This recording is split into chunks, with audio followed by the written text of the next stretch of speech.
There's a strange moment that happens every payday. Your paycheck arrives. You open your banking app.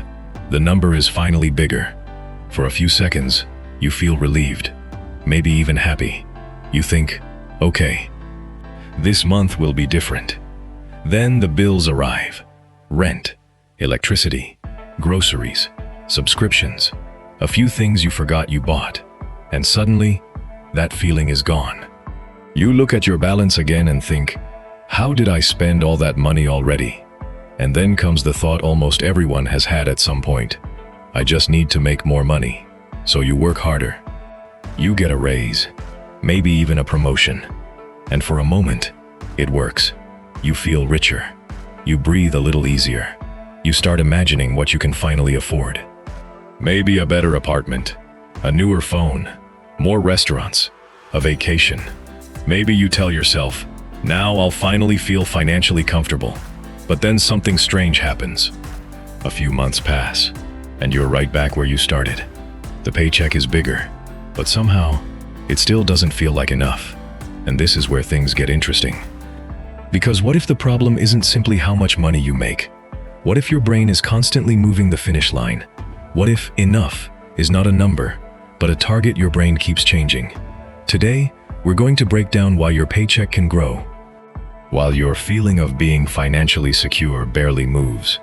And by the end, you might look at your money completely differently. Let's start with something your brain does almost automatically. It compares, all the time. Imagine you're sitting at work. You've just received a raise. You're feeling pretty good about yourself. Then your coworker casually mentions that they just got promoted. They're making more than you. Suddenly, your raise doesn't feel as impressive. Nothing about your paycheck changed.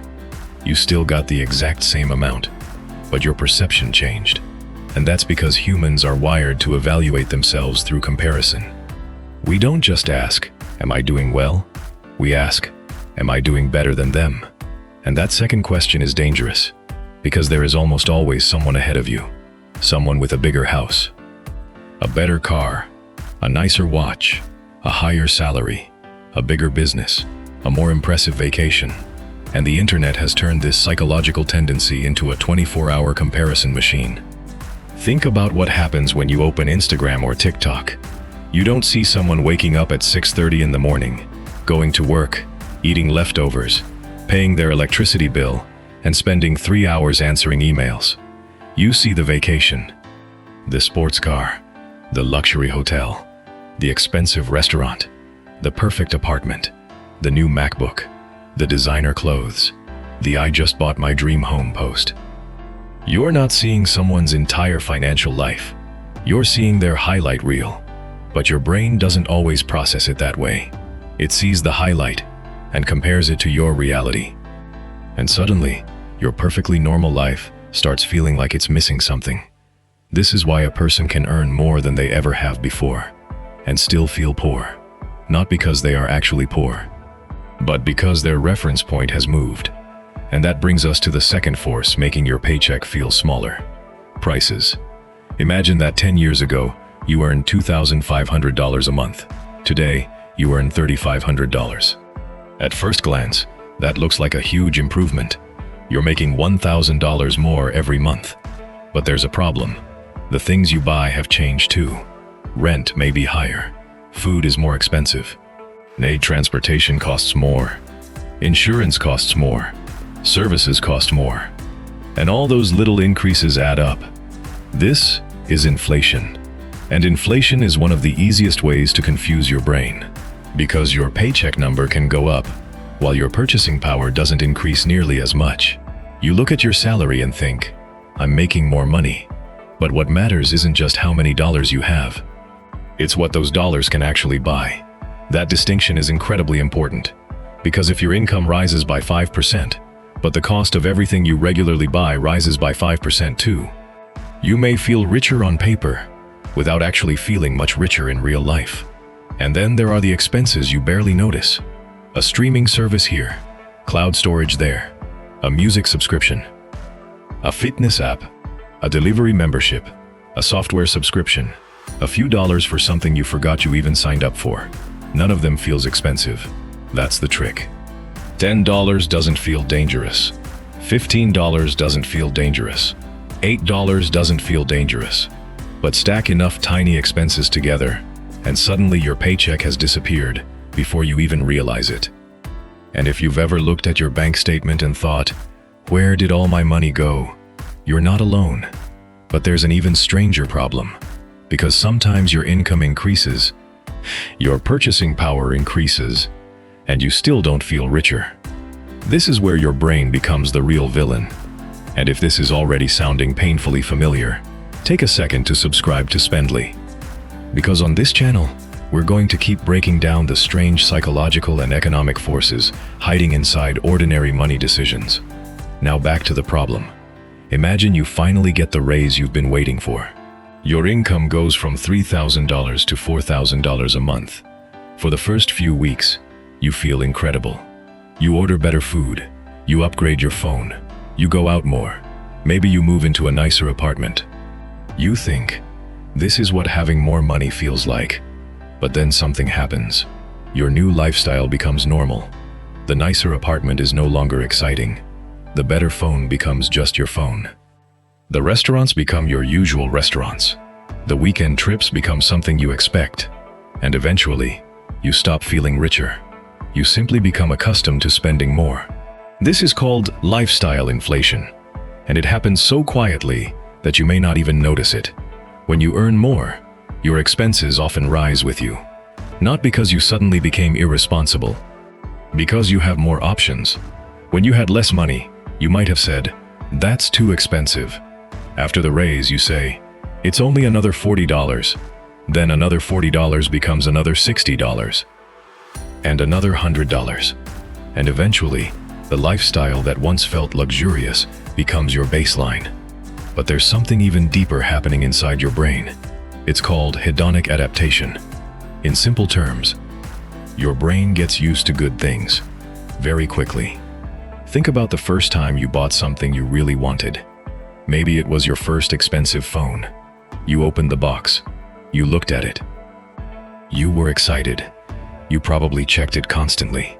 For a while, it felt special. Then one day, it was just your phone. You stopped noticing it. The same thing happens with money. The first time you earn $3,000 a month, it feels amazing. Then you get used to $3,000. You reach $4,000. Amazing. Then you get used to $4,000. You reach $5,000. Amazing again. Then $5,000 becomes normal. And suddenly, you're looking at $6,000 thinking, if I could just get there, then I'd finally be comfortable. But what happens when you get there? Your brain adapts again. The finish line moves. And this creates one of the most frustrating financial illusions of all. You can constantly improve your life and still feel like you're falling behind. Because the moment you reach a new level, your brain quietly turns that level into the new minimum. And social media makes this even worse. Because now your brain isn't comparing you to the people around you. It's comparing you to thousands of people. Every day. People you've never met. People living in cities you've never visited. People driving cars you can't afford. People wearing clothes you don't need. People staying in hotels you've never heard of. And here's the dangerous part. You don't even need to want those things initially. You can scroll past a luxury watch and think, "I don't care about watches." Then you see 10 more. A week later, you're watching reviews. Then you're checking prices. Then you're thinking, maybe I should get one. That's how desire can be manufactured. You see something repeatedly, and repetition makes it feel normal. And once something feels normal, not having it can start to feel like deprivation. This is why social media can make an ordinary life feel inadequate. Not because your life actually became worse, but because your definition of a desirable life became more expensive. And that creates a vicious cycle. You compare. You feel behind. You spend. You get a temporary emotional boost. The excitement fades. You adapt. You see something else. You compare again. Then you spend again. And the cycle continues. But there's a way to break it. And it doesn't start with making more money. It starts with redefining what enough actually means. Think about that word for a moment. Enough. Most people never define it. They just chase it. They say, I'll feel comfortable when I make $4,000. Then $4,000 arrives, maybe $5,000. Then $5,000 arrives, maybe $7,000. And the number keeps moving. But what if instead of asking, how much more do I need, you asked, what is enough for the life I actually want? That question changes everything, because now you're not chasing someone else's lifestyle. You're designing your own. Maybe enough means having your bills covered, a reasonable emergency fund, some money invested every month, time with your family, a hobby you love, a few trips each year, the freedom to say no to things you don't want to do. Maybe your version of wealth isn't a Lamborghini. Maybe it's being able to take Friday afternoon off without panicking about money. Maybe it's having enough savings that an unexpected expense doesn't destroy your month. Maybe it's waking up without immediately worrying about your bank account. Those things don't look impressive on Instagram, but they can be worth far more than looking rich. And here's a simple exercise. The next time your paycheck arrives, don't immediately ask, what can I buy? Ask, what do I want this money to make possible? Those are two completely different questions. One turns money into consumption. The other turns money into freedom. Before increasing your lifestyle, increase your security. Before buying the upgrade, buy yourself some breathing room. Before chasing the next number, make sure you actually enjoy the life you already have. Because money is supposed to be a tool, not a scoreboard. And this brings us back to the strange feeling we started with. That moment when your paycheck arrives, you feel relieved. And then somehow, a few days later, it feels like it disappeared. Maybe the problem was never simply that you didn't make enough. Maybe your brain was constantly adjusting what enough meant. The comparison trap raised the standard. Inflation reduced your purchasing power. Lifestyle inflation increased your expenses. Hedonic adaptation made the upgrades feel normal. And social media kept showing you something else to want. 5 invisible forces, all pushing the finish line farther away. So the goal isn't necessarily to stop wanting more. Ambition is not the enemy. Wanting a better life is not the enemy. The problem is believing that the next purchase, the next raise, the next car, the next house, or the next number in your bank account will finally give you the feeling of enough. Because if you never define enough, there will always be another number, another upgrade, another comparison, another thing to chase. And maybe real financial freedom begins the moment you stop asking, how much more do I need? And start asking, what is enough for me?